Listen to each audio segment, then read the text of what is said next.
Hi అండి అందరికీ. ఈరోజు మా ఇంట్లో బీరకాయ తొక్కు పచ్చడి చేస్తాను. ఎలా తయారు చేస్తానో చూపిస్తాను. దానికి కావాల్సినవి ఏంటంటే శనగకాయ పప్పులు, పచ్చిమిర్చి, ధనియాలు, జీలకర్ర, కొంచెం చింతపండు, ఒక్క టమోటా చాలు. ఎందుకంటే నేను ఒక్క బీరకాయ తీసుకున్నాను, మేము ఇద్దరమే కదా ఉంటాము, అందుకు ఒక్క ఆనియన్ చాలండి. బీరకాయ తొక్కు తీసి కడిగి కట్ చేసుకున్నాను. ఇంకా ప్రాసెస్ ఎలా చేద్దామో చూద్దామా?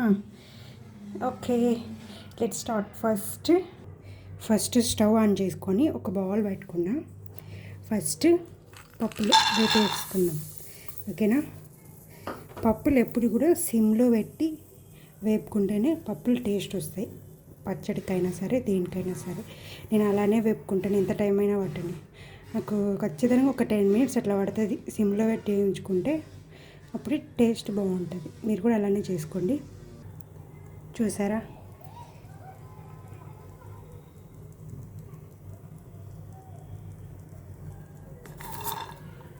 వేగిపోయినాయి, తీసేసా. ఇప్పుడు ధనియాలు, జీలకర్ర రెండు ఒకటేసారి వేసుకుంటే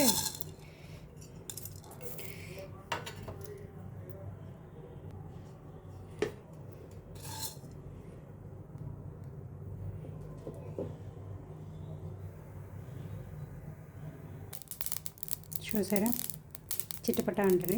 చిటపట అన్న తర్వాత కొద్దిసేపు ఉన్నాక దించేసుకోవాలి. కొంచెం ఆయిల్ వేసేసుకొని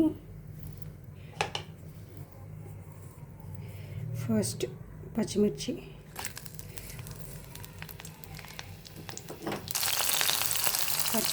వేసుకున్నాం కదా, ఇంకో కొద్దిసేపు వేసుకొని తీసేయడమే. పచ్చిమిర్చి వేగిపోయాయి, తీసేసుకున్నాం. టమాటాలు, ఆనియన్స్ కూడా వేసేసుకొని ఇంకా తీసేసుకున్నాం. చూసారా, టమాటాలు మగ్గుతున్నాయి. ఆనియన్స్ కూడా ఇంకొంచెం సేపు ఉంటే అయిపోతుంది.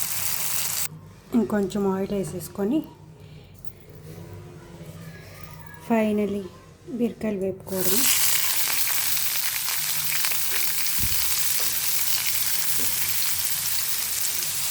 ఇప్పుడే కొంచెం ఉప్పు, కొంచెం పసుపు కూడా వేసుకుంటాం. పసుపు వేసుకున్నాక కొద్దిసేపు మూత పెట్టేస్తే ఉడికిపోతుంది. బీరకాయ చూసారా బాగా మగ్గిపోయింది. మీరు కలర్ పెట్టి పచ్చడి వేసుకోవాలి. చూసారా, బీరకాయ పచ్చడికి తిరగవాత పెడతాను. బీరకాయ పచ్చడి వేసేసుకున్న తర్వాత కొన్ని పచ్చి ఆనియన్స్ వేసుకుంటే చాలా బాగుంటుంది పచ్చడి, అందుకే కొన్ని పచ్చి ఆనియన్స్ వేసాను. మీరు కూడా ఇష్టం ఉంటే వేసుకోండి, లేకపోతే లేదు. తిరగవాత బీరకాయ తొక్కు పచ్చడి రెడీ.